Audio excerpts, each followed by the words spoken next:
शिव जी को निमंत्रण नहीं गया, लेकिन शिव जी को दुख नहीं हुआ। कोई आपको न्योता ना दे, दुखी मत होना।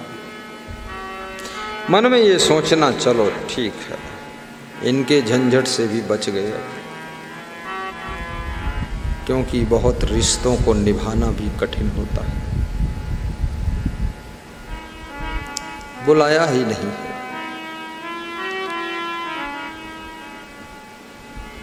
गुरु पितु मातु, कहते हैं गुरु के यहाँ अगर बुलाया न गया हो तो भी जा सकते हो, और पिता के घर जाना हो तो पिताजी ने न बुलाया हो तो भी जा सकते हो, और माँ से मिलना हो, माँ ने न बुलाया हो तो भी जा सकते हो। 3 जगह बताई गई, और चौथी जगह अगर बुलाया ना हो तो वहाँ जाना नहीं चाहिए, क्योंकि वहाँ अपमान हो सकता है आपका। या तो अपमान को सहने की क्षमता हो, और अपमान सम्मान में दोनों में कुछ खास है नहीं, सब घास फूस है। क्या अपमान है, क्या सम्मान है। जीवन 2 दिन का है, 2 दिन का जीवन, एक दिन जन्म, दूसरे दिन मृत्यु। मानापमानियो तुल्यः तुल्यः मित्रारि पच्छयो, सर्वारंभ परित्यागी गुणातीता स उच्यते। श्री कृष्ण कहते थे, जो मान और अपमान और अभिमान, ये दोनों से ऊपर उठ जाता है, दोनों में फंसता ही नहीं। न मान है, न अभिमान है, न अपमान का दुख है, न सम्मान की चाह है। उस व्यक्ति को दुखी करना बहुत कठिन है, क्योंकि वो ये लफड़े से ऊपर उठ गया।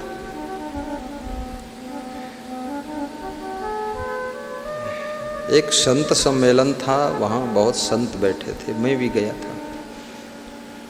तो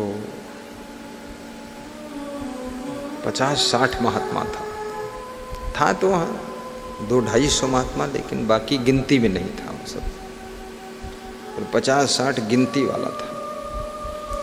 तो सभी बहुत सीरियस बैठे थे ऐसे। मैं ऐसे बैठूं तो बीमार हो जाऊं।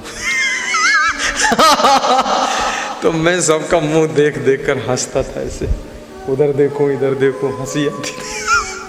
तो वो सभी सोचते थे, ये यार कैसा महात्मा है, हंसता है सबको देख देख कर। फिर मैं 5 मिनट बाद उठा और सभी के पास में गया, सबसे नाम पूछा, आपका शुभ नाम क्या है स्वामी जी, आप कहाँ से पधारे हैं। सब नाम बताते थे, तो सबसे पूछ लिया। पूछ के आकर फिर मैं अपनी जगह बैठ गया। तो वे सभी मुड़ मुड़ कर मेरी ओर देखते थे, सोचते थे ये कैसा संत है जो सबके पास गया, सबका नाम पूछा, सब कहाँ से आए, सबको प्रणाम किया, और बाकी ये 50-60 बैठे हैं, ये कोई बोले ही नहीं, सब ऐसे बैठे सीरियस, ये टम बम लेकर। तो मैं तो हंसता रहा, बैठा रहा। जो संचालक था वहाँ मंच का, उससे हमने कहा, मेरे को लेट हो रहा, मेरा प्रोग्राम है 200 किलोमीटर दूर, तो मैं चला जाऊँ, ठीक है, हो गया मेरा काम। बोले नहीं, आपको प्रवचन देना थोड़ा। हमने कहा चलो कोई बात नहीं, तो लगा दो नंबर ना, शुरू में ही लगा दो। बोले नहीं, बात को देना है। क्या? बोले आपके बोलने के बाद दूसरे का कम सुनना लोग चाहेंगे, इसलिए लास्ट में आपका रखेंगे। मैंने कहा 2 घंटे बैठे बैठे थक भी जाऊंगा, दूर जाना है, लेट भी हो जाएगा। बोले कुछ भी हो, छोड़ेंगे नहीं। तब मैंने कहा ठीक, चलो कोई बात नहीं। कहीं कहीं ऐसा फंस जाते हो ना कि जा नहीं सकते आप, संकोच में बैठना पड़ेगा, आपका काम भी बिगड़ जाएगा, तबीयत भी बिगड़ जाएगी, पर उसी में फंसे रहो, बैठे रहो, बुरा हाल हो गया तुम्हारा।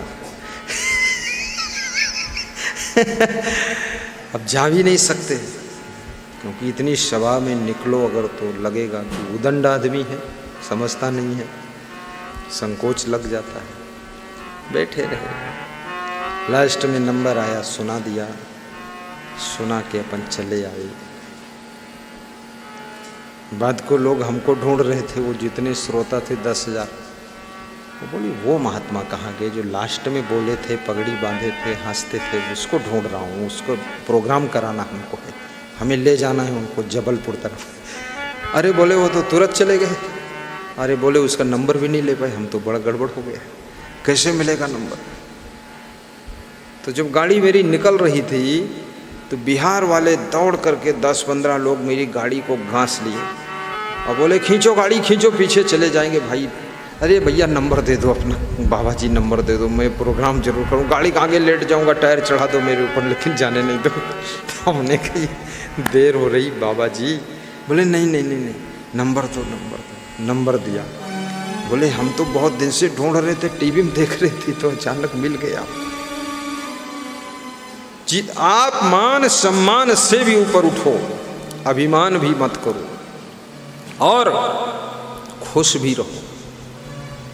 खुशियों का कोई कारण नहीं रहना चाहिए, ऐसे ही प्रसन्न रहो। अगर धन पाकर आप खुश हैं तो खुशी आपकी नहीं है, वो धन की खुशी है। धन जिस दिन आपके पास से चला जाएगा, आपकी खुशियां भी उसी दिन चली जाएंगी। इसलिए धन के साथ जो खुशी है वो आपकी खुशी नहीं, वो धन की खुशी है। वो खुशी हमेशा टिक नहीं सकती है। आपकी खुशी ऐसी खुशी होनी चाहिए न जो धन से न पैदा हो, न मकान से पैदा हो, न गाड़ी लाड़ी वाड़ी साड़ी परिवार कुटुंब से न पैदा हो, जो अंदर से खुशी फूट पड़े और आपको खुशियों में डुबा दे, वो खुशी आपकी खुशी है और वो कभी आपकी खुशी भंग नहीं हो सकती। ऐसी खुशी होना चाहिए।